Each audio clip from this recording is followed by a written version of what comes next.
Welcome, welcome, welcome to creating assessments to engage the modern learner with Canva. And I just love that title because, of course, we're using Canva. We're talking about creating assessments. We're talking about engagement. We're talking about modern learners. I mean, come on. What else do you want? All right. I am Dr. Desiree Alexander. I am the founder, CEO of Educator Alexander Consulting. What's up, y'all? And I am here to be your host for today with the amazing Lindy. So I cannot wait to get to it. But before that, let's get through some announcements. So what do we have coming up? Accommodations and modifications. So Dr. Madeline has done 2 webinars with us talking about SPED, talking about differentiation, all those good things. And she's going to come back and wrap up this series with accommodations and modifications. So definitely do not want to miss out on that next weekend. Then we have the amazing Dr. Sosan coming to talk about cultivating brave spaces in ELA classrooms with equity in action. Honestly, even if you're not an English teacher, just talking about cultivating those brave spaces is what we all should be talking about. It's not a safe space, it's a brave space. So come and find out more about that topic.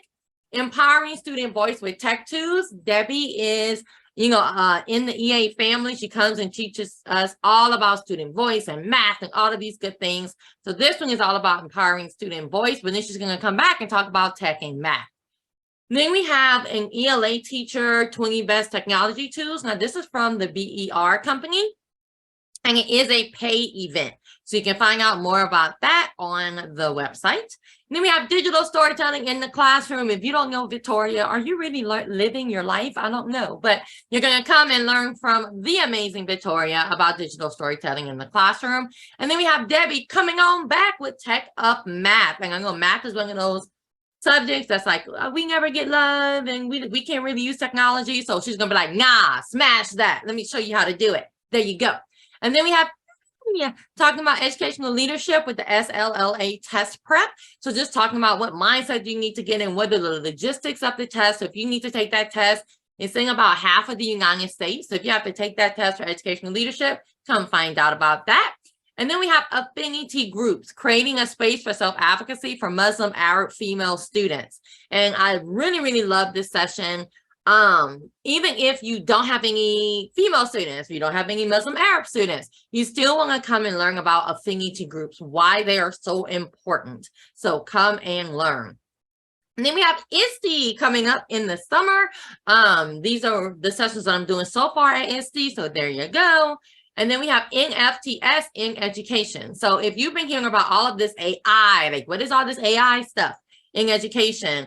Rochelle, again, is that, EA family member who comes and does about 2 sessions per year, all about AI or all about just using technology in different ways in the classroom. So don't be afraid of this stuff. Come and learn about it, right? Come and learn like, hey, what is it? And Rochelle is really good with just breaking it down and really telling you like what it is and what it isn't. And that's not until the fall. And then we have another one with Rochelle, learning in the metaverse. So we keep hearing these things about AI and the metaverse, and what is all this stuff? Come and learn about it. So we are still adding webinars. We have, I think, 2 right now that we are adding. So just keep an eye. And if you get the newsletter, that's the best way to kind of get to know what, is coming up. We always have our self-paced courses.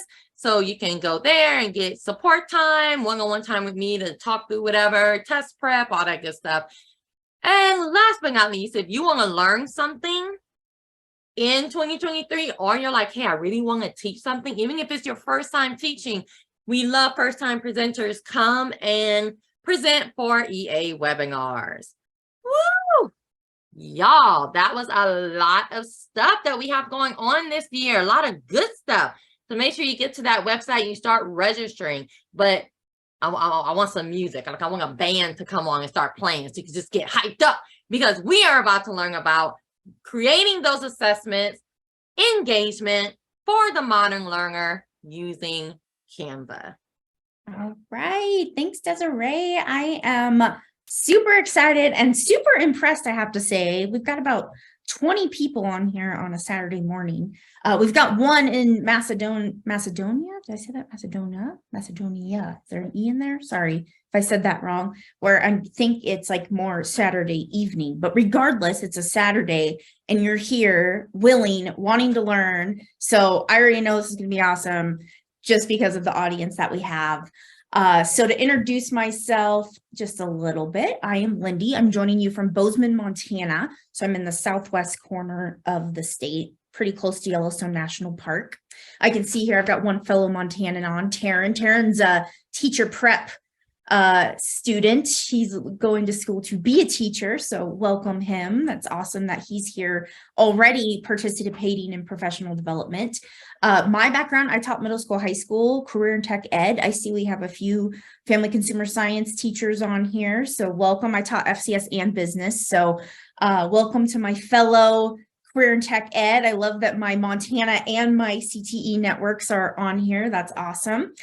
I taught middle school, high school. By random life happenings, ended up doing curriculum development. I worked as a technology integration specialist, and life led me down that tech integration world. So that is what I do now. So I help teachers, I help schools, I help tech companies with anything and everything ed tech related. But my jam is really this: teaching and training teachers, working with teachers is what I love to do. So you can connect with me. Desiree put my Twitter in there at Lindy Hockenbary. That's also my handle. The wonderful thing about being Lindy Hockenbary is you're the only Lindy Hockenbary. My first name and my last name are unique. So I have at Lindy Hockenbary on every social media platform: Instagram, Facebook, TikTok, etc. So whatever your favorite social media is, you can find me and follow me there. I also put my website on here so you can get to any and all of the above links there as well. So enough about me. I would love to know, how's everybody doing this morning? Let me know in the chat. Put the number 1 through 9 where you're at today on the scale of dog. How you feeling? Ooh, I love it. We've got a 7, hyped up, ready to go. A 4, just jamming out. A 9. Oh, I love the golden retriever. That's just like the standard. I'm just happy. I'm chill, right? That golden retriever. I'm surprised we're not getting any like kind of like tired faces on here. Anybody 2s, like the glam? Like, I don't see any 3s. But if you are 3, it's okay. This is a safe space. We have a few 2s here too as well. So did I scrolled up and I see them? Yes. All right. I love it. The glam, the glam, the glam. All right. One more. Oh, we already did where you're from. If you wouldn't mind, put in the chat, like, what's your job title? Are you a teacher? Are you more instructional support, tech integration, instructional coach? Are you a principal? Any IT technical people? Oh, got librarians. Love it. Curriculum facilitator. Okay. Teachers, instructional coaches, ed tech specialist, elementary teacher, elementary music. Oh, I love that. You're going to like the first activity we're going to do today. If you're a music teacher. Elementary teacher. Awesome. So kind of a little bit of everything. I don't see any technical people on here, which doesn't surprise me. You never know, though. I did a similar workshop at TCA and I had several tech IT people in the room, which really surprised me. Library media specialists. Woohoo. Awesome. All right. Well, thanks for letting me know. That just kind of helps know where we're at. And then last question I have for you, and then I will quit for a bit. But I would love to know, where are you at with your Canva skills? Are you brand new? You've never used it? Put brand new in the chat. If you've used it before, but not really a lot, maybe you've just gone in and clicked around a little bit, put have used before. Maybe you use it all the time. Or if we have anybody that's a ninja level here, like pro expert, you can put ninja in the chat. Oh, we got a ninja level. I love it. Right off the bat. Have used before, ninja in training, nice. Have used before a little bit, used quite a bit, brand new. Okay, we're all across the board there. No matter what, where you're at from brand new to ninja level, I think you'll find, if not something new that you've learned about Canva, I think you'll find some new integration curricular connections here for using Canva. So just a quick overview of what we're going to do. Real quick, I'm going to go over the what and why. Then we're going to jump right in and have you creating in Canva. We're going to do a playlist creation challenge. Then I'm going to give you a whole bunch of modern assessment ideas. And then we'll do a little bit of a choose your own adventure. We'll choose one of those to go through. And then I'll end by capping off everything with the teacher side. Like, okay, how do you make this happen in your classroom? How do you share these templates? How do you get your students editing a Canva template? All of that. All right, so real quick, the why. I'm very big on starting with the why, especially though you're all here on Saturday mornings. Like, why are you taking an hour of your Saturday to be here? So why modern assessments? Well, we all know that we carry a mini computer in our pockets, and most adults are, have some of this social media going on, but kids, they live, eat, breathe social media, right? Like, this is their life. This is their thing. Snapchat, TikTok, Netflix, right? They speak in emoji. But then when they step in the classroom, that typically all just goes away. And then we wonder why this generation of kids, Gen Z and Gen Alpha kids, are what we have in K-12 right now, can be hard to engage. I'm like, well, you're not bringing their life into the classroom. And for me as a teacher, what I always try to do is take what students do in their spare time, find out what they're spending their spare time on, and bring it into the classroom, right? If they're spending their spare time on it, they're going to be engaged if you bring it back in, relate to them, get to on their level. However, oftentimes we can't use actual Snapchat or Facebook or whatever X tool it is in the actual classroom. So what you can do, teachers, we're the most creative people in the world. Like, we take nothing and make everything out of it, right? So let's recreate that social media experience and recreate the experiences that they do and they spend their spare time on, but in another tool, right? So you don't have to be in Snapchat to create a Snapchat, and get really creative with that. Okay, so no social accounts needed. That's the thing I want to put out here. So Canva, you can use lots of different tools to do this, but Canva is by far probably the best tool that I've found, the most diverse to do so many different modern assessment type ideas. I have some different templates and things in Google Slides. I do similar stuff with Book Creator. You could do similar stuff with, I've seen a few other tools out there where you can kind of recreate these, but Canva, you can pretty much almost do anything. So that's what we're going to focus on today. Now, there's regular Canva, and then there's Canva for Education. This is really important to know. Canva for Education is free to pretty much anybody that works in a school.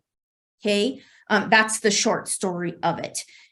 It's awesome because the way that Canva works is it's a freemium model. Almost every ed tech tool out there nowadays is what we call a freemium model.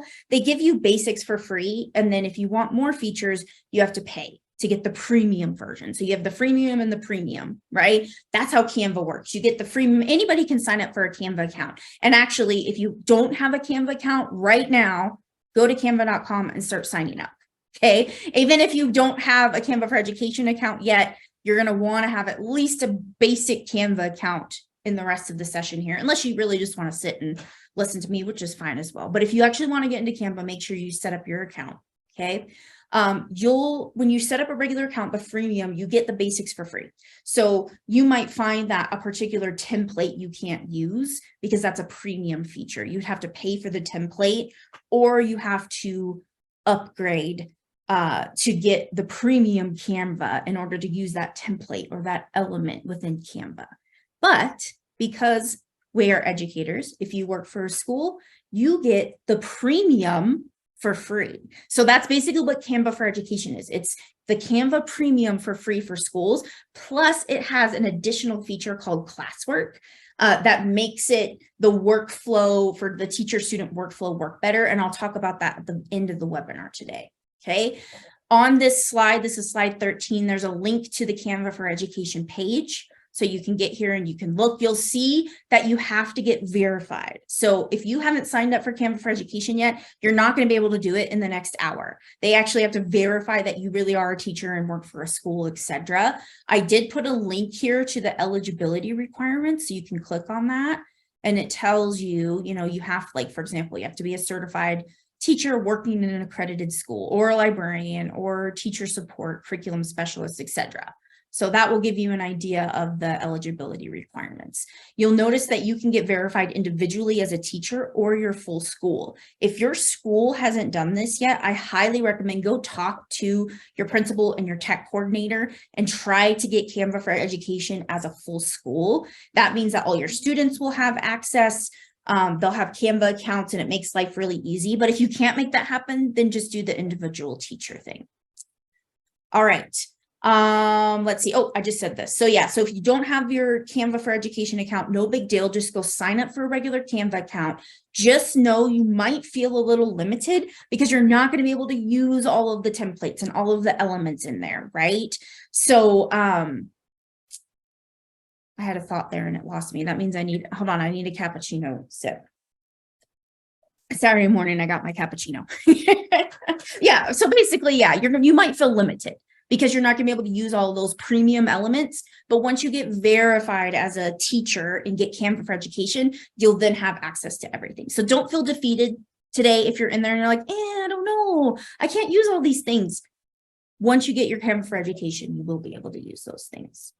Awesome. I see Deborah says you set up the whole district, and it's awesome. It really is. If you can get that done in your district, then that is the way to go. And Canva seems to meet all of the FERPA, COPA, data privacy laws. Now, every state's different with their data privacy laws. Some are way more strict than others, but I haven't heard of a state that Canva's privacy agreement doesn't meet their data privacy laws. That would be the only reason I would think that a school would say, no, we're not going to sign up for this. It's free. Like, why not? And it's awesome. You can do so many different things in it. All right. That's enough of me talking. Let's get in and let's create. So we can do this two ways. Canva is one of those tools that in order to learn it, you just really got to get in there and just click around. You're not going to break anything. You just got to click around and learn it. So I can introduce our first kind of create challenge and just give you 10 minutes to get in there and click and explore. During that 10 minutes, I'll be here to ask individual questions. So those of you that are ninja level or use Canva a lot, you'll be able to just dive in and go for it. Those of you that are new, if you're stuck and you're like, wait, I don't understand this, you could ask individual questions. Or during that 10 minutes, I can walk through a demo and kind of show you what it would look like, and you can follow along. Or you could also completely ignore me and just do your own thing during that 10 minutes and just ignore what I'm saying and click around and learn on your own. So let me know, would you rather do one? Just put a 1 or a 2 in the chat. If you just want some hands-on time to just create, answer individual questions, do number 1. If you'd rather have me demo, you can either follow along or you're welcome to ignore me and do your own thing. Put a number 2 in the chat. So far, number 2 seems to be winning. Oh, got a couple of number 1s. 2, 2, 2, 2, 2, 2, 2s. Okay, it looks like number 2 is going to win, but I'll give it 5 more seconds. Cappuccino break. My cappuccino is not as good as normal though, because I don't have my good oat milk. I ran out of my good oat milk to make my morning good cappuccino. Sad. Okay, number 2 wins. So I will do a demo. I will walk you through kind of how to do our first one, and then we'll do one. I'll let you choose one of the second one challenge, and I'll walk through an example of the second one. You can follow along. You can completely ignore me, but we'll do it for about 10 minutes and get everyone in Canva creating. Thank you for your feedback. I appreciate it. Okay, so this is our first challenge. We are going to create a playlist of your life. All right, so you're going to create a playlist that describes your life or your personality, okay, or both, a little bit of both. You're not going to create like the actual playlist. You're going to create a graphic that describes, it's like a playlist cover. It would be like the cover of, it's like the cover of an album. This is the cover, your album cover of your life, okay? So if you were to create an album that described your life, this would be what the cover image of the album would look like.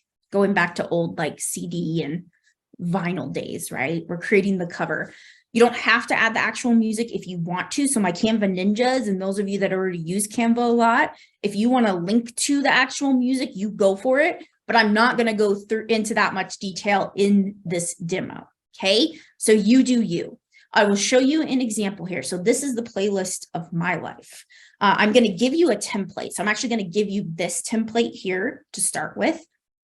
Those of you, my Canva ninjas and those that use Canva a lot, you do not have to use this template. If you know how to go in and search for templates and find your own playlist template or album cover template, you go for it.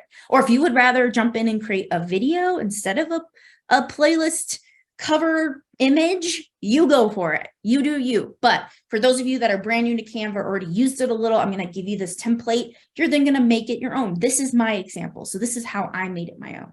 I stuck to 3 songs. You could add 4 songs. You could add 5 songs. You could add 10 songs. You could add 1 song. Maybe there's 1 song that describes your personality and that's all you want on there. I added my colors. I just kind of added my flair, added my logo on there, my whole color scheme, and made it my own. Okay, so this is going to be your chance to explore Canva and just make this your own thing. So I am going to put a link to the template in the chat. If you are watching the recording, hold on, let me do one thing at a time here. There we go. There's the link. If you're watching the recording on slide 19, if you click right here, it will open up this template. Okay. Once you click on that link, you're going to get this same view that I have up on the screen here. You're going to click the Use Template button. Now, here is where you have to be logged into Canva. If you're not logged into Canva, it's going to tell you right now that you have to log into Canva. So that's about the only thing that can happen here that won't get you to an editable version of this template. Once you do that, you're going to get here and we're going to start creating here in a second. But first, I want to pause and make sure everybody got there. Everybody knows what we're doing. Any questions about how to get to the template, what we're going to do for the next 10 minutes? Feel free to add your questions to the chat.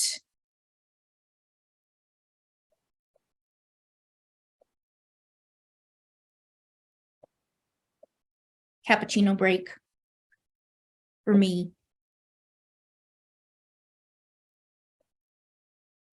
Got a thumbs up. I like it. Okay, good. We're moving on.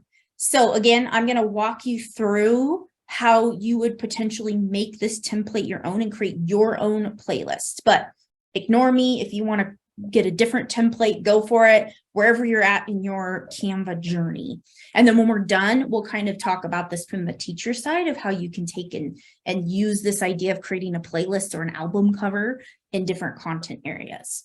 So the first thing that I do when I have a template is I like to start by adding my own colors. So I'm going to click on the background. I always start with the background color. So I just click and highlight that background. You can see that kind of purple outline around. Oh, and hold on, let me start myself a 10-minute timer. So I am stuck to 10 minutes. You see that purple outline around the background. And then you look up here, let me highlight that. You'll see this little square. That's the same color as the background. So what that means is this is where I can change the background color. So I'm going to click on that little square. There we go. Go back. Got click happy. And then look, I can click here. This shows me the colors that are in the current template, but I don't want those colors. So I can do 2 things. I can click on this plus sign and I can literally choose any color in the entire rainbow of colors that I want by dragging this little slider, and then you can drag this little dot around and get the exact color and shade that you want. The other thing you can do in Canva, which I am obsessed with, is you can create what's called like a brand kit, and you can have your own color schemes in here. So I have a color scheme that's like Lindy's color scheme. It's what I use in my book. It's what my website is. All of my social media things I do are in these color schemes. You'll notice my slides are in the same color scheme, right? And you might be like, why would I want to do that? But it actually is really important. There's a lot of research about the importance of consistency and clarity with digital learning materials. So I encourage teachers to have a style guide, and really your institution, your educational institution should have a style guide that outlines just basic things about like how things look, like a template in your learning management system. But what you can do at your level, your classroom level, is you can have your color scheme, and then you bring that color scheme into all of the digital things that you do. And what it does is it tells a student that when they see those slides or that Canva graphic or those instructions, that's Mrs. Hockenbary's class, or that's Miss Wells' class, right? That's Mr. Torrick's class, right? They know that. And there's a lot of research that backs that. So you might be thinking, I don't need a brand kit. But the other thing it does is it makes your life so much easier and simple, and you can create beautiful Canva things so quickly when you already have your colors set. So I'll show you what that looks like. So like I use this dark purple a lot. So I'm going to put my background as dark purple. And look, all I had to do was click it. It's already there. It's in my brand kit, right? I didn't have to click here and find it and then worry about getting the wrong shade. Super simple. Then I'm going to change the background of this kind of little, I don't know what you call this, boxy looking thing here. So I click it. Notice how the purple highlights it. And look at that color up here. It changes to that darker brown color to match this. So I just click there. And now look, I can again choose the colors or pick from my brand kit here. I use this kind of light gray a lot. So I'm going to make it light gray. Simple. All right. Now I'm going to click on, and actually before I go any farther with my design, I'm going to add my songs. So I have 3 dogs. 2 of them are right here snoring. One's right here and one's right here. I don't know where the third one is. They often interrupt my webinars, so you might hear them do a yippee yappy at some point. I love dogs. So one of my songs in my life is Who Let the Dogs Out? So I'm going to add that in. So I just clicked on that text box and write it in. I'm obsessed with the song Don't Stop Believing. And I feel like that's like my motto of life. Believe, how do you spell believe in? That's not right. Believing. I was doing an in there. And then what did I have as my third one? What was my third song of my life? Hold on, let's go back and look. Meet Me in Montana. Duh, how could I forget that one? I live in Montana. So of course, one of my songs is Meet Me in Montana. So there you go. Now, if I wanted to add a 4th song, all I have to do is click on this little box, right click, say copy, or actually this is even simpler. Right click and say duplicate. Bloop. And look, now I have a 4th box and I can add another song in there if I wanted. Okay, I'm gonna delete it though for now. Go away. So again, you can add as many songs as you want, or if you don't want one of these, just click it and delete it and only have 2 songs or 1 song. Now I want to change the color and type of font. So I'm going to click on the title here. Wait till that purple outline comes up. And first I'm going to change my font. Now, I am also a fan of having like a font that you use throughout all of, again, like creating that consistency. So I kind of have my own font. This is the font, again, I use in my book. I have it on my website. I use in my slides, et cetera, et cetera. But if that seems like too intense for you, and sometimes you can't bring like your font in and it's tricky, just either choose a sans serif or a serif font. I'm a huge fan of a sans serif font because there's some research that shows that it's easier for people with, say, dyslexia to read a sans serif font, which means a sans serif font just doesn't have little feet on the bottom of the font. To show you an example, let's find a serif font here. Let me see. I never used them, so, oh, here we go. This is a serif font. See how it has little feet on the bottom? There's some research that shows that those little feet like are harder for people, say with dyslexia. It makes the words kind of like jam together a little bit more. So anyway, I just typically choose a sans serif font, and I use a sans serif everywhere. So choose my font, and then I can change the color of that. So look up here. I've got the little A text color. I'm going to click on that, and then here you go. Same view over here on the right. Here's all of my colors. I can pick a color. Let's say, what color should I make it? I don't know. I feel like I might just need to do, no, I don't like black. Let's try white. No, that's not a good contrast. Let's see what like my oranges or my purples or my pinks would look like. I kind of like the pink. And that's the cool part about this. I can just click around here and be like, oh, no, I don't like that one at all. That doesn't look good on the gray, right? And I can just click in here, or I could click in here and drag this around. Like, that's the beautiful part about Canva. You can't mess anything up. If you were to say apply a color, then you applied a different color and you're like, oh, I like the color I did before. You just hit the undo button up here at the top. Bloop, right? You can undo even more than one step and change it. It's so simple. I'm going to leave it kind of that pink color. And then I don't really want this little subtitle thing here. So I'm going to click that and delete it. Boom, it's gone. I might drag this down a little bit so it's more centered. And then I need to change the colors of these bubbles here. Now, this is interesting. So these bubbles are an element in Canva. So you'll notice that you kind of have the outline of the bubble, and then you have a shadow, and then you have the outline again. So up here, oh, and then you also have the background of the bubble. You'll see in our little color boxes up here, instead of having one box like I had when I clicked the background, I now have these 3 boxes because there's 3 different colors I have to change, right? I got to change the outline, the background, and the shadow color. So I'm just going to start kind of clicking around here. I might make this that dark purple color, and I might leave the white background, and then maybe the shadow, I make my kind of light purple color. Let's see what that looks like. I don't like the light purple. So guess what? I'm going to click it again. I'm kind of like, I don't like that. Let's change it. I wonder if I did, maybe I should do a different color. Let's do like a blue. Let's do like this light blue shade. And then I'm going to change this purple to this darker blue. What does that look like? I'm not totally in love with the blue shadow, but we're going to go with it for the sake of time. I could keep playing around with that if I want. And then I'm going to change the font colors. I just want to do either a black or that, maybe the same pink as my title. Let's see what that looks like. I think I might like it just black. And then I want to change the color of this little plate element. Click up here and let's make it that dark blue.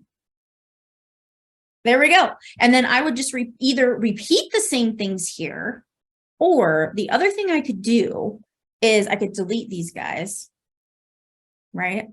And I could duplicate, bloop, and drag. And actually I would delete this too.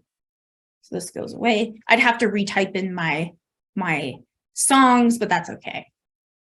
Just kind of depending upon what you want to do. That might be easier, right? And then I go in and change my songs if I wanted. Now is the time I can make it pretty. So you'll notice you have this little squiggly on here. You can keep that.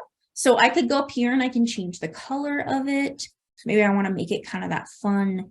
I kind of like that pink color, right? Or if you're like, I don't like the squiggly, I can delete it. And then over here on the left, I click on elements. I haven't even shown you this yet, and I'm already at my 10 minutes. That's okay. I'm going to spend 2 more minutes. Let me stop my timer before it starts bleeping at me. I'm going to click on elements over here on the left. And look, I can search. So one thing that I do, again, like kind of part of my brand, I have lots of like kind of dots and dashes, kind of like a techie, you'll see here, like, see these like dots and dashes. It's like a techie kind of look. So maybe I want to search for like dots. And then I can say, do I want a graphic, a picture, a video? I want a graphic. I don't want a picture of dots. So I could say see all, or I could click on graphics up here. And then look, I've got all these different kind of dot patterns. Like, oh, this one's fun. I kind of like this guy. Let's drag it in there. Maybe make it a little smaller. But I don't like the colors. That green doesn't quite match. So guess what? I go up here and I just start changing. Let's do that pink color. And then maybe that darker blue color. And then maybe this gray, I make a slightly lighter gray. Ta-da! Easy peasy. And then let me show you one more thing and then I'll quit. Uploads. Over on the left. This is where you can upload any image, any video, and even any audio file that you want to add into your Canva designs. So I have already uploaded some pictures of myself. So I want to add one of these pictures. Let's do the black and white one. I think that'll look good with my nice little color scheme. I just click it and it adds it in there. If you want to add your pictures, you just click on upload files here. Or you can drag and drop pictures into the uploads. You can also just drag and drop pictures right into your Canva design too. So I could make this smaller and I could have it kind of in the corner here, but I feel like it's like really like sharp edged versus like everything else in here is really rounded. So I want it to be more round. So what you can do is go to your elements, and Canva has what they call frames. Frames allow you to take any image or video and change the size of them. So I want to do kind of this fun rounded frame here. So I'm going to click that. And then I'm going to go back to my uploads. I'm going to find my picture and watch. Instead of just dragging and dropping it, I drop it into that frame. Maybe.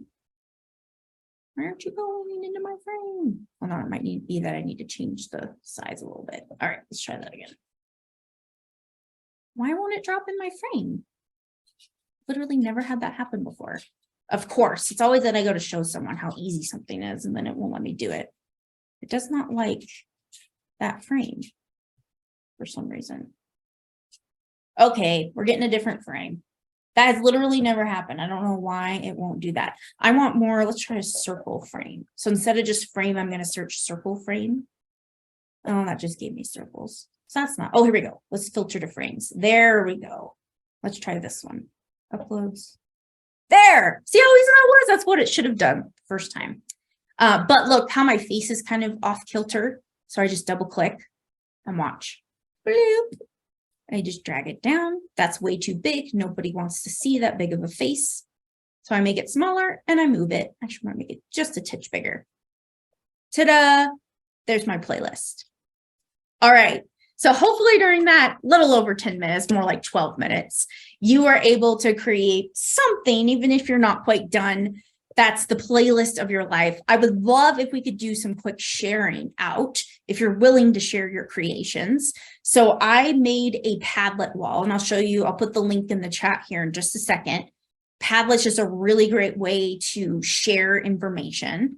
You can share these playlists in two different ways. You can share a link to your playlist, which is another reason I like Canva.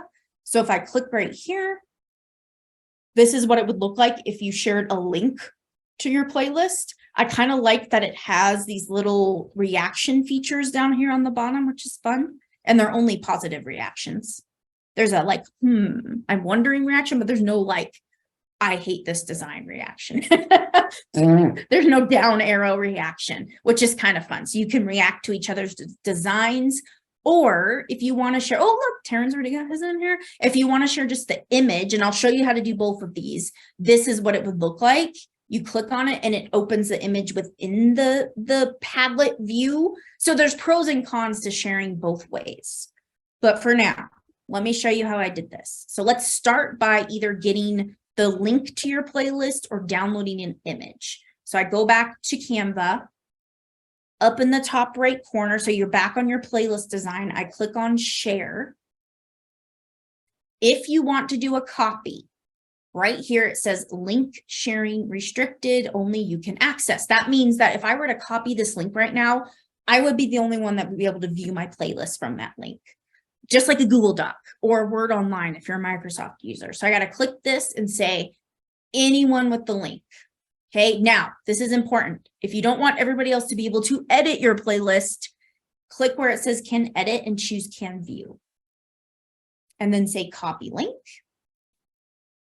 Okay, and then you would go into Padlet and paste that link, which I'll show you in a second. If you want to download the image of your playlist, you go down that little sharing menu to where you see download. Click on download. It says that it suggests a PNG image file. That's perfectly fine. You could do a JPEG file too, but for this case, it does not matter. PNG, and then you just click download. It'll download that image. I use Google Chrome, so that download shows down here in my downloads bar right? So you can see that it worked. So do either one of those options, or if you want to try both, go for it. Then let me copy the link to the Padlet, put it in the chat. If you are watching the recording, the link to the Padlet is on slide 21. So you can click right here on slide 21. It'll take you to this Padlet. Refresh here. Then go down to the bottom right corner of the Padlet. You hit the little plus sign. That's how you add a post to the Padlet wall. If you chose to download your image, you are going to upload that image file to your Padlet post. So you would choose this little button right here that says upload a file. The other thing you can do, if you use Google Chrome, that download shows in the download toolbar. So you can literally just drag and drop your picture onto here, like so. I see some posts coming in here. Okay. If you add the link, let me get rid of that guy. You click that plus sign, and instead of doing this upload a file, you click this little button, which is attach a link. And then you just paste that link right here. And that's it, and hit enter. And then you'll hit publish once it loads on there, and it'll publish it to the wall. I see some popping up here. So I will quit talking for a second. Let's wait for our playlist to come up here. We can view each other's playlists, see what we created, and ask questions. Feel free, add your questions to the chat, or if you want to ask a question verbally, raise your hand and I'll call on you and we'll have you unmute. If you would like to ask a question verbally, totally up to you. Sometimes it's easier to ask a question verbally than to try to type it in the chat, depending upon the question.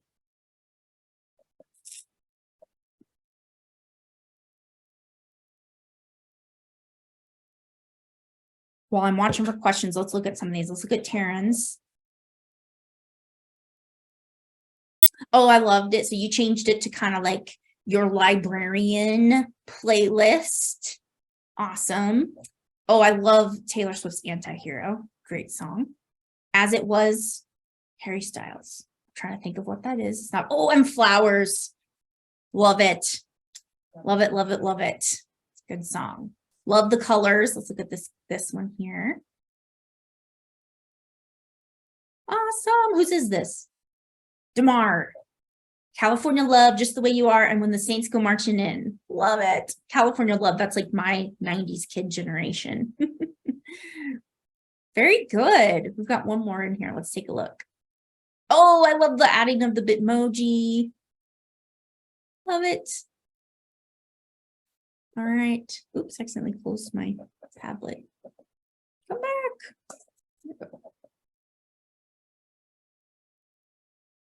Awesome. Great job, everyone. Okay, I'm not seeing any questions. I'm not seeing any hand raises. So let's keep on trucking. How are we doing on time? Oh, we're good. We are good on time. So that was your first challenge to get you into Canva, get you clicking around, get an idea of what it can do, right? Let's talk about how could you take this idea of creating a playlist cover or an actual playlist or an album cover, and how could you apply that in different curricular areas? Some ideas I have, doing this create a playlist of your life or personality, really awesome social emotional learning connection there, way to get to know your students. I love to do this on the first day of class, or like I did with you as like the first intro to a training type of thing, because I get to know all of you guys, right? I would love to do this if I had a brand new class, like day one, before we talk syllabus or anything else. Like, this is what we do. It also gives me a sense of where they're at in terms of tech skills, if they've used Canva before. So there's lots of ideas there. For English language arts, I can't remember if we had any ELA specific teachers, but we had some elementary teachers that probably teach ELA. You could have students create a playlist that accompanies something that you're reading. So maybe you're reading Hamlet, if you're a high school ELA teacher. Have them create a playlist that could accompany the Hamlet story, right? Or maybe you're reading a book in your elementary class and you have your students create a playlist that matches the story of that book, that meshes with it. And then maybe they have to also explain how their playlist accompanies that reading. For social studies, you could have students create a playlist that reflects a period of time that you're learning about. So maybe you're learning about ancient Rome or ancient Greece or the Civil War era, right? What would be a music playlist that would explain that period of time? And then maybe they have to either add a recording or a paragraph description of why they did that. Other ideas of how you could use this playlist, create a playlist idea in different content areas, age levels. Add to the chat or raise your hand and I'll call on you if you want to share verbally.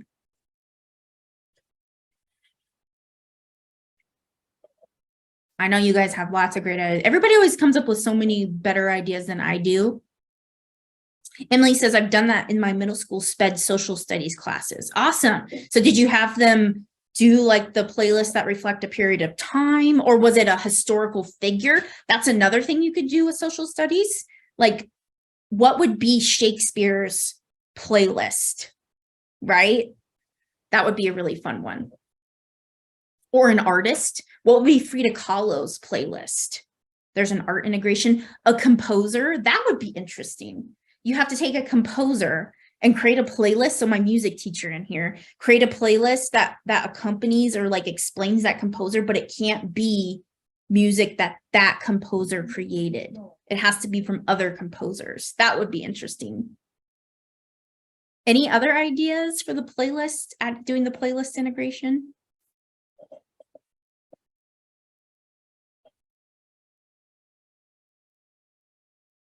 Okay, moving on. So let me quickly show you how I created that template that I gave you for the playlist cover. And then we'll jump into lots of other ideas, modern assessment ideas. So the magic of Canva is in the templates. And I'll show you what I mean by that. Let's hop over to Canva. When you're in Canva, in the top right corner, you have this create a design button. When you click that, you then get a search. And you can literally search for anything that comes to your mind that you're like, I want to create images. Canva does videos too. We're going to talk about that in a second.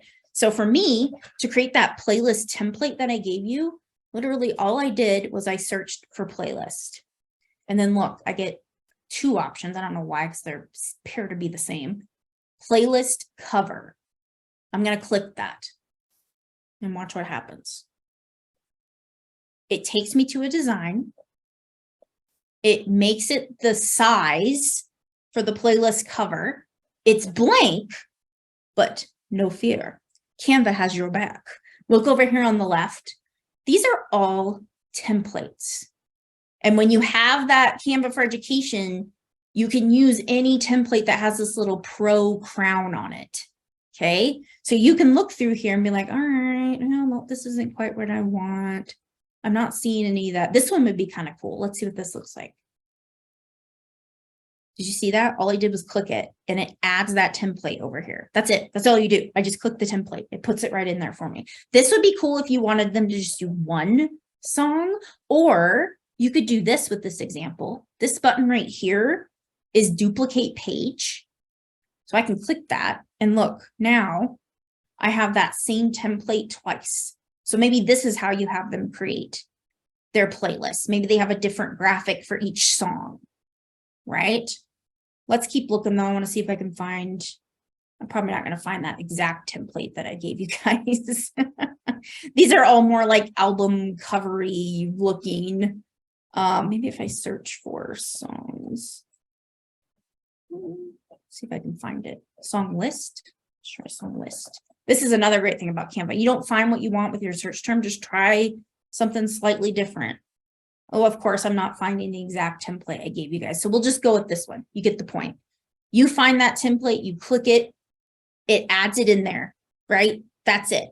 Now, at the end, I'm going to go to our next section. And at the end, I'll show you, okay, how do you then take this template and share it out to your students? And there's two different ways to do that in Canva. So for now, I just want you to understand this idea of click create a design, and then you search for whatever it is that you want, and templates galore come to you in Canva. Let me see, I've got a question here. Oh, I love the playlist using book titles. That would be super fun. Or a playlist, so they read a book, and this is like a tweak of a book report, right? Or it could be in addition to a book report. They create a music playlist to accompany that book, kind of like the idea of like we're reading Hamlet. Do students' accounts get to use the EDU templates too? Yes. Yep. Student accounts have all of the free elements, just like the teacher accounts. Great question. All right, moving on. So here is what we're going to go through. We're going to start talking about memes, then social media graphics. Then we'll talk about reels and TikToks and snaps. All right, memes. Memes, if you're like new to Canva and you're like, maybe you feel you're not super comfortable with technology, this is where you want to start. This is seriously so simple. You could create a meme. While I'm explaining to you how to create a meme, you could create a meme. That's how simple it is. So what's a meme? If you're on social media, they're kind of hard to miss. They're typically a graphic. They have some short text, usually on the top and bottom, or maybe just on the bottom. There's some text, and they're always humorous in nature, typically. Typically they're shared on social media. There's tons of teacher memes out there. I love going into different classrooms. I get to visit classrooms all across the world. And I love that sometimes teachers will have memes up on their walls, and they're always so hilarious. So how do you use memes as a curricular integration, as a modern assessment? Love them for vocabulary. Here's 3 different examples, of memes for vocabulary. Okay. So meddle, Kermit doesn't meddle in issues that are none of his business. Frigid, Bernie is cold or frigid, right? Great way to show your understanding of vocabulary. Love it for grammar. I before E except after C. Oh, but wait, right? So here's some others. Love memes for summarizing, because you have to limit the amount of text on a meme, right? So it's really great for have them do a reading or read a paragraph, and then they have to summarize that in a meme. That's a big, if you're a Common Core state, that's a big Common Core ELA standard, is all about summarizing, right? Science example, highlighting different species. Quotes or beliefs from historical figures for social studies. Great way to respond to historical events or current events. Love it for literature as a way to show like shifts in characters or like conflicts in literature. I've seen it used for math theorems for a math integration idea. Great way to pull out like themes and main ideas from readings. So how do you create a meme? You hit that create a design button. Let me hop over here. I'll just show you real quick. Hit create a design. You search for meme. And look, meme. There's a few other options here, but just choose meme. You could try it. This is just a different size meme. More of a square looking meme. Look over here. There's my meme size. And look, template after template after template after template. I click it, and literally all you do is edit the text. So you could say, when my students listen. So this would be a humorous teacher meme. When my students don't listen, right? Easy, I'm done. And now all you have to do is click that share button, just like we did with your playlist. You can share the link, you could download the image, whatever you want to do. Simple, simple. So that's it. That's memes for you. Number 2, I want to show you is social media graphics. So I want you to take a second and I want you to think of whatever social media you use, whether it's Facebook or TikTok or Twitter or Snapchat or LinkedIn, or I guess Snapchat. I don't know if you really call that social media. Let's X-nay that one out of there. Think more LinkedIn, Facebook, Twitter, maybe TikTok. Okay. All the imagery. Now, of course, your mind probably immediately goes to the imagery that's within posts. You might have a meme within a post. You might have a picture of somebody's dinner at a fancy restaurant, right? You might have somebody that's created graphics, typically in Canva, and added those graphics to their social media posts. I do that a lot. to share teacher tips and things, right? But I want you to dig deeper. Think about if you were to click on someone's Twitter profile or LinkedIn profile or Facebook profile, what other imagery do you see? All three of those platforms have what's called a cover image on your profile, right? So my link here, let me just show you my LinkedIn profile, just to give you an idea of what I'm talking about here. Cover profiles are big, really big in Twitter and LinkedIn, but especially LinkedIn. So look, here's my LinkedIn profile. This is my LinkedIn cover image. It tells a little bit about me. This is what I talk about. I'm a K-12 ed tech, right? K-12 ed tech, that's me. So there you go. So that's what I want you to think about here. All of that imagery in social media. So how do we take and how do we pull that into the classroom? So in terms of just creating like graphics, Twitter graphics, Facebook graphics, LinkedIn graphics, here's a social studies example. What would Martin Luther King's campaign for equal rights look like in the age of social media? What would, if he would have had social media, how would he have used it for his campaign on equal rights? Here's one example. This is a Twitter image. That LinkedIn profile or Facebook profile or cover image, excuse me, LinkedIn cover image, Twitter cover image, Facebook cover image. What could you have students do with that? What if you're learning about US presidents? What would the US president's LinkedIn cover image look like? This is an example for James Monroe right here, right? So they learn about James Monroe and then they have to summarize who he is and what his LinkedIn or Facebook or Twitter, whatever social media you want to use, cover image would look like, right? What if you had students create a public service announcement about literally anything? This could be any content area. I taught family consumer sciences and business, so I did a lot of personal finance. So here's a personal finance example for you. Educating their peers about taxes. This is what I always did when I taught taxes, actually. They had to create a PSA or a campaign to educate their peers and colleagues and such about taxes. So here's some Instagram graphics that might be part of that campaign. Here's some more curricular ideas. So what social media posts would enter person's name right? This could be historical figures, political figures, authors, artists, musicians, characters in a book. There's your ELA integration. What would X's LinkedIn cover image look like? PSAs, I talked about PSAs, campaigns.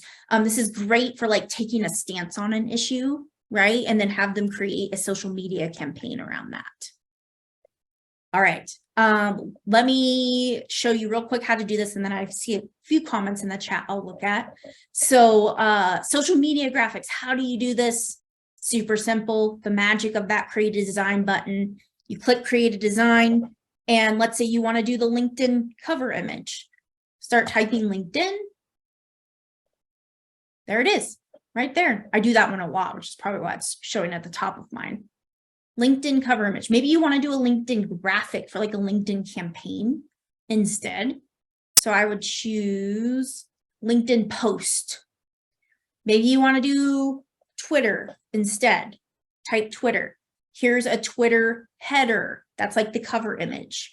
Here's a Twitter post, Twitter video, Twitter ad. Maybe you're doing a marketing campaign and you want it to look more like an ad in social media. Maybe you want Facebook. Let's type Facebook in there. Here's Facebook cover, Facebook post in different sizes, right? Done. And then you'll click that, you'll have all those templates in there for you. All right, before we move on to my next one, let me look here. It might be good for a book bento. I don't know what a book bento is, so please educate me. If I don't follow Amanda Sandoval, you need to. She's the queen of ideas. Awesome. I will do that at History Sandoval. Matt Miller has great templates you can upload into Canva as well. Oh, good to know. I've seen some of Matt Miller's, the Ditch Your Textbook guy, I believe. I've seen some of his like Google slide type templates before, but I didn't know he had Canva ones. So that's good to know. And feel free while I'm talking here, if you have ideas that spark, add them in the chat. Real quick, let me go through these last two and then we'll get you in creating. Reels and TikTok videos. So let me drop a bomb here. This is gonna be a mic drop. What's the difference between a reel and a TikTok video? Mic drop, basically nothing. They're the exact same thing. So typically when people are creating TikTok videos or reels, they create the video and they post it to TikTok, and then they probably add it to Instagram Reels. And then Instagram and Facebook are both, or Instagram's owned by Facebook, I should say now. So Instagram Reels also go into Facebook. So those videos you see in Facebook, those are just Instagram Reels, which are more than likely also TikTok videos. So they're the exact same thing. They're literally the exact same size, a TikTok video or a reel. So we haven't talked about this yet. I kind of sort of mentioned it, but Canva, we've only done images. Canva, you can also create videos. So reels and TikToks are typically short form video, like 60 seconds max. They almost always have audio of some sort. They're very audio focused. Reels are sometimes a series of short videos. You can also do that with TikTok videos too. It's just instead of having separate videos, it's kind of all in one video. So that creates a really great opportunity to do things like tutorials or tips. My FCS teachers, here's my culinary example for you. Have students create a TikTok video of their top 3 pastry tips during your pastry unit. It's awesome for like exercise and wellness type videos. So showing proper ways to stretch, right? And they create a video showing that. Love it for show your under. I mean, literally, I could go on and on and on and on with this idea. You could use it to explain a science experiment, or to show the steps involved with the science experiment, or the steps involved with a lab, the steps involved to make our step stool in woodworking class. You could feature characters in a story. You can create timelines, recreate historical events, great for an alternative to a typical book report, replaying science labs, highlighting a plot, practicing a language. I haven't done any world language examples here. Awesome for that. And again, same thing here. You just go into Canva and you search for either reel. There it is, Instagram reel, or just search TikTok. And voila, here's a TikTok video template. You're probably going to get different templates for the two of those, so you could play around with both of them. Other than that, they're pretty much the same. All right, last one I want to show you here, snaps. Love me some Snapchat. So many great ideas for Snapchat integration. So Snapchats are typically images or video. They can be both. They're very short. They typically have like annotating or writing over the top, or like text over the top of the image, and lots of like stickers and things is the kind of the way the Snapchats look. If you go on Twitter and search hashtag book snaps, you're going to find tons of examples of where you take a picture of like a page of your reading, and then you add an explanation over to the top of it. Lab snaps are also a thing. So having students show, like in this example, this is, you have to use a slide when you're using a microscope, right? Math snaps is a thing. So having students take a picture of a math problem, and then they have to explain how they solved the math problem in one snap. Highlighting figurative language. So show me what a metaphor is in one snap. Here's another example of like correct positions for stretching, weightlifting. Food snaps for my culinary teachers in the room. Snaps are super great for art, right? So have them take a picture of a piece of artwork, and then they have to analyze one part of it or explain one part of the painting that this particular artist does in all of their paintings. Highlighting readings. And how you do Snapchat, I want to point out one thing here. You just search for Snap or Snapchat. You'll notice that all you get is ads. It doesn't matter. All you need is the size of the snap. Once you have that, you don't have to use the templates. You can add whatever you want into it. So you're done. Okay, I'm for real going to quit talking now. I will quickly walk through one of these examples. I want to know which one do you want me to do? So put meme, social, video, or snap in the chat, depending upon which one you want me to just quickly go through. I'll go through it real quick and then we'll wrap up. Doesn't matter. Social. Got 2 socials, 3 socials. for socials. Looks like socials is going to win.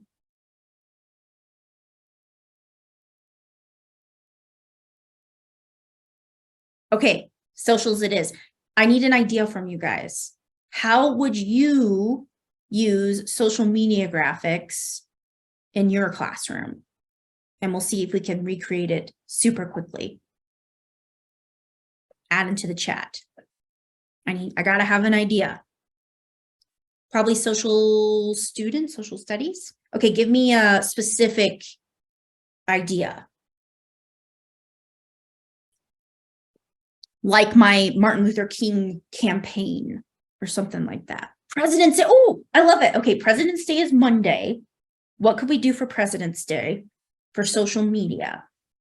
What if you had your students pick a president and they then have to create we'll do a Facebook graphic to explain all about what was that president all about? What was that president known for? All right, shoot, go. We're going to do it real quick here. I go into Snapchat, I go into Canva, I click create a design. I'm going to search Facebook and I want to create, now I could do a Facebook cover of like their profile, but I already showed you an example of that. So let's do instead a Facebook post. I can choose a landscape or a square. I'm going to do a square. I like to do square because then you can also use it on Instagram. It's like a double, two for one. So let's do a Facebook post square. And let's do Abraham Lincoln because that's just what's on my mind. So I like to start with templates because I am terrible at graphic design and I'm not good at making things look beautiful. So let's look through here and let's just quickly find, I kind of like this one because what I'm going to do is I'm going to put a picture of Abe Lincoln here. So let's go to elements. Let's search Abraham Lincoln. And if you want to follow along with me, by the way, go for it. Or if you want to go in and start trying a TikTok video, go for it. I'm just going to do this real quick. I like this picture, even though he looks kind of intense, but we're going to go with it. There's our Abraham Lincoln. We're going to drag him down. We are going to change the title. Lincoln. I don't know what this is, but we're going to get rid of it. We're going to drag that baby up. And I'm going to say all about, and let's give 3 facts about Abraham Lincoln. He is known for the emancipation. Did I spell that right? I hope so. Proclamation. Don't judge me if I spelled that wrong. I love spelling in front of a group of people. What else is he known from? I believe he was like the 16th president, not 116th. Check my facts here. I'm just doing this from the top of my head. And what else was Abe Lincoln known for? Let me think. I'm going to do a quick little Abraham Lincoln. Oh, he was the 16th president. I was right. Look at that. Let's go. Shot in the theater. He what? Being shot in the theater. That's right. He was assassinated in a theater. Yep. I love it. All right. There's 3 facts, right? I'm going to get rid of this. Oh, you know what I could do though? I could do by Lindy. You could have your students put first name or first name, last initial. And if I wanted to, I could go in here and I could change this color. Let's make it more like a gray. And I could change, I don't like that. Again, that's like a serif font. So I want to change it to more of a sans serif. Same here. Let's change this to more of like a sans serif. And ta-da! Now, let's quickly talk about how would you have your students share this with you and how do you also share it with your students? So let's use the example of you want to share a template with your students. There's 2 ways you can do this. Let me click ahead here. So you can either share a link to a template. That's what I did with you guys for your playlist example. Or you can use the classwork feature that's built within Canva for Education. If you wanted to share a template, so maybe you want to give them this as an exemplar and they also use it as a template. All you do is go up to the top here like we did before and click that share button. But instead of grabbing a regular link, because a regular link is only going to be view only, or it's going to be everybody can edit. you're going to go down and you're going to look for the option that says template link. If you don't see it right here, you need to click on more, and then you'll see it in the more section. So click on template link. Voila. Look, anyone with this link can use this design as a template. Sign in is required, but you won't know. Yeah, that's fine. Basically use that as a template. Copy. Now, I could paste this in my learning management system if you use Google Classroom, Canvas, Schoology, Teams, Seesaw, doesn't matter. Add this as an assignment, give them their instructions and add that link. And then when they click that link, they get exactly what you did with your playlist. They click use template and they start creating. And then they can either share back the link or the image file with you. That's option one. Option two is if you set up, and this is a Canva for Education only example. If you set up Canva for Education, let me switch over to my Canva for Education profile here. You get this additional tab right here called classwork. And what that does is you get this option to create a new activity. So let's say you want them to create a Facebook post for President's Day. I search just like I did before, choose whatever size you want. Let's do square again. Now watch this. This is the cool part. I could leave this blank. If you don't want to give your students a template, you just want it to be blank and you want to have them create on their own, stop here. Don't add it in. Or if I want, I could go over here and I could add in a template for them to start with. Maybe they have to find a quote from a president and add it to a graphic. Then instead of hitting that share button, this is where it gets different. You hit the assign button right here. You choose where you want students to submit their work. So this means you can do it in Canva, but if you use a learning management system, you can set up. Now this has to be done from the district side. So this is something your school has to set up, but you can set it up to integrate with Google Classroom, Teams, Canvas, Schoology, I believe Moodle, Blackboard, D2L are all learning management systems that integrate with Canva now, and they're adding more and more all the time. You could actually, if you use Google Classroom, for example, you can click Google Classroom and you can actually send this Canva assignment and template link straight to your Google Classroom, and it sets it up as an assignment and does all that work for you. I love this feature. If you use a learning management system, I would highly recommend doing this instead of doing it in Canva. Just it goes back to that consistency and clarity idea of making sure your LMS is like your starting point for everything that your students do in the classroom, right? So I kind of love that feature of it. And then you can set it up where they submit the assignment straight into, if you use Google Classroom, in Google Classroom, which is pretty awesome. All right. I believe that is everything I have. How we're doing? Oh, good. I got 10 minutes left. I was a little worried that I'm like, okay, I gotta hurry, we gotta get done. But we're good. We're good. I put screenshots in the slides here of here's how to do the template. So if you missed my steps of how to copy that template link, it'll show you right here. Click the share button. It'll either show up here or you might have to click on more and you just look for the button that says template link and then you just copy that link.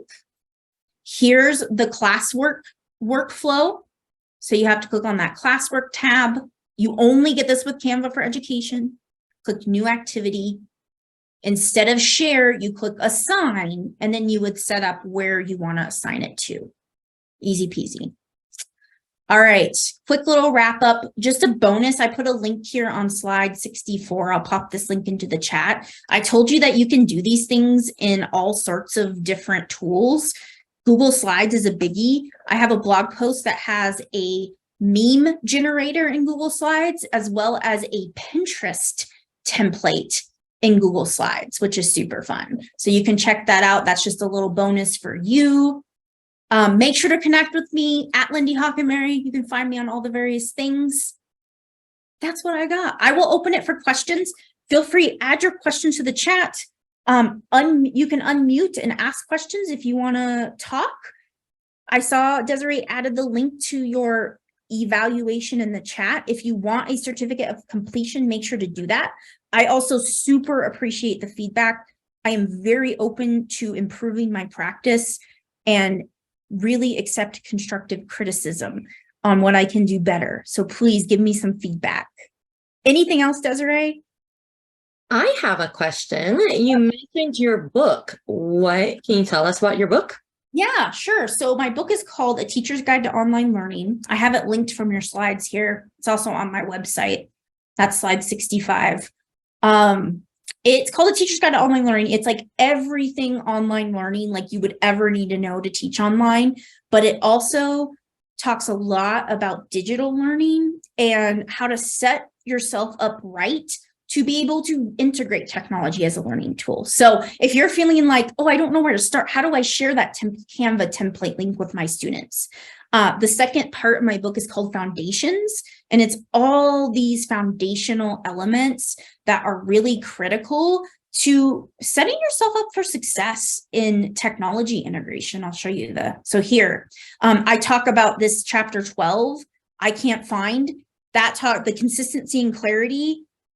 The research behind it is all chapter 12 and why that's so important. Also just lots of ideas and templates that I always tell teachers, I'm like, if you set yourself up right to be able to teach virtually, you're then going to make digital integration in your face-to-face classroom a cinch, right? And you're also going to set it up where you can have your students doing self-paced lessons and things. Chapter 18 is all about assessment. So I talk a lot about project assessments and these ideas of like modern assessments and things. I don't touch on it a ton, but a little bit in chapter 18. So yeah, there you go. Good question. That's all about my book. Thank you. Yeah. Thanks for asking. Other questions? Anything you want me to elaborate on? Paula, you can unmute yourself. Okay, hello, and thanks for taking my question. I am a curriculum facilitator. I would like to have more ideas on how to integrate this with my teachers so they could take it out into their classrooms. Now, I am on the lower side, so we're talking about grades first, second, and third. Okay, good question. So those ages of students, like the primary ages, can absolutely use Canva. Okay. What I would probably do is I would definitely give them a template, a very basic template. So what I would do is I would maybe take, here, let me find I got too many tabs open. Let's just make a new page here. New page. Oh, I like that. There we go. So I would probably take and maybe just something simple like this, and wherever it's like at first grade, they might not be able to write much, if anything. So maybe you focus on graphics instead. And the other thing you can do is you can go over here to this elements and like, kids love emojis. What if you had them write an emoji story? So you could put some different emojis in here. Or I'll show you another example for primary. I'm like, oh, yeah, we could do this. We could do this. We could do this. So maybe you put some different emojis in. Okay. You have them pick one, right?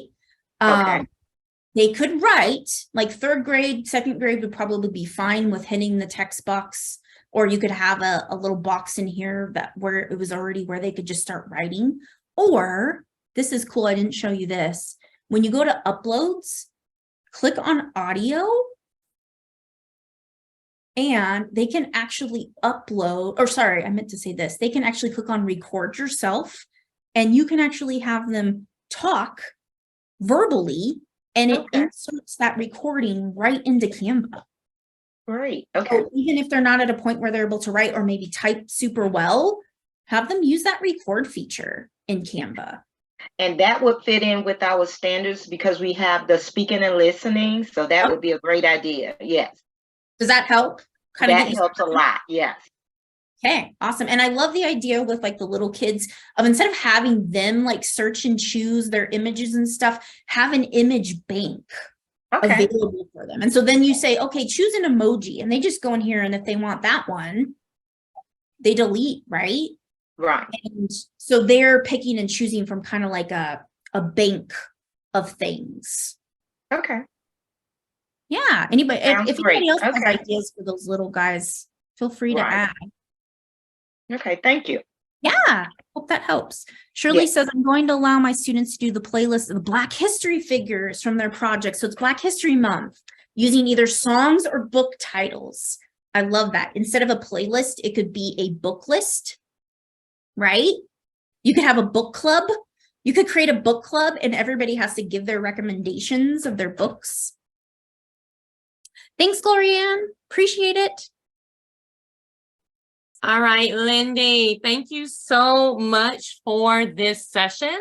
I really like that not only did you kind of give the ideas, but you also went in and like showed us what to do, and then you went back and gave ideas for how to use it in the classroom. And that's so important because, not everybody does that. I don't always do it. Sometimes like, hey, here's the tool, go figure out how to use it.